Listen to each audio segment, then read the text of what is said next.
Okay, this particular video is going to be a little brief because I'm just going to provide some quick updates of what I'm going to be doing for the month of December and the rest of the year. As the norm with my videos, if you've been subscribed to me for the last few years now, you know that I tend to take a break towards the end of the year. Like, I'll take the last 2 weeks of December off, and then I'll come back at the start of the new year. I'm going to be doing that again because, you know, the holidays are a crazy fun time for me, so I don't have much time to make videos during that time, so I'm probably only going to be making videos for the first 2 weeks of December or so, but I've got some big ones lined up, so, you know, we'll go there.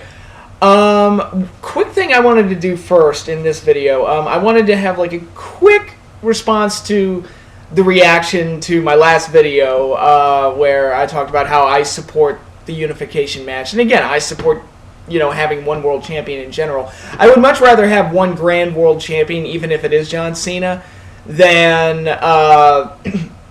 have some bullshit system where there's two world champions and you get a lot of guys like Jack Swagger and what were some of the Alberto Del Rio and various other guys that really shouldn't be in the world title picture getting a quote-unquote world title, even if the belt doesn't really mean all that much. I mean, to me, Daniel Bryan's first real world title win was at SummerSlam this year. The first world title reign he had a few years ago. To me, it's like, that doesn't count. That was a mid-card belt. That was a practice world title belt for Daniel Bryan.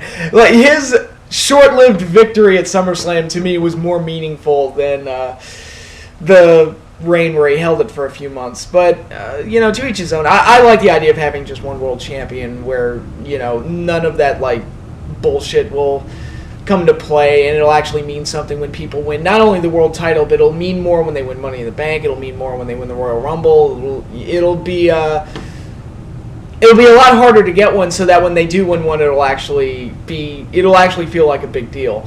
Because even guys like Dolph Ziggler winning their first world title felt kind of like it was lacking. Because, you know, I think it just spreads it too thin when you have two world titles. But anyway, some people are also saying that they think the finish to the TLC match is going to be Cena grabs the WWE title and Orton grabs the world title, and they'll just switch belts. If they do that, that would be really fucking stupid. That would be... I was like, oh my god. I mean, anybody who orders this pay-per-view looking for a unification, and then if they get that and they deliver on... If that's the ending they go with, WWE has no right to complain if pay-per-view buys go down going forward in 2014, because that is just fucking terrible to do that. To people say, oh, you're going to get one world champion. No, you're not.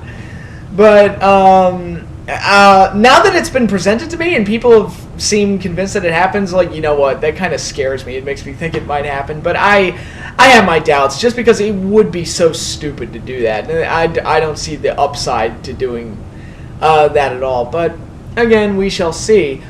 So we'll see how TLC goes. But as for my videos in December, I'm going to do... I might do an end of the year video, like, you know, show of the year, match of the year, superstar of the year. That's it, and I'll keep it relatively brief. I don't... not going to have a whole shit ton of categories dedicated to it. But you know, just throw some shout outs to the stuff that I really liked in 2013. And I'm also going to do a question and answers video. I think it's time to do another one. And, you know, it's the end of the year. I'll do one more in 2013. So this question and answers video, it'll be the same format as the last few that I've done. You get to send me 2 questions per person. 2 questions per person. 1 wrestling question, 1 non-wrestling question. And that's how it'll work. So you get to ask 1 wrestling question, 1 non-wrestling question. That should be 2 questions per person. And it'll probably, depending on how many I get, it might have to be made into 2 videos, 1 for the non-wrestling questions and 1 for the wrestling questions. But we'll see how that goes. Yeah, and probably once I get through the question and answers, I'll probably have just 1 big wrap-up video at the end of the year. And that'll be it. So that's all I have in this video.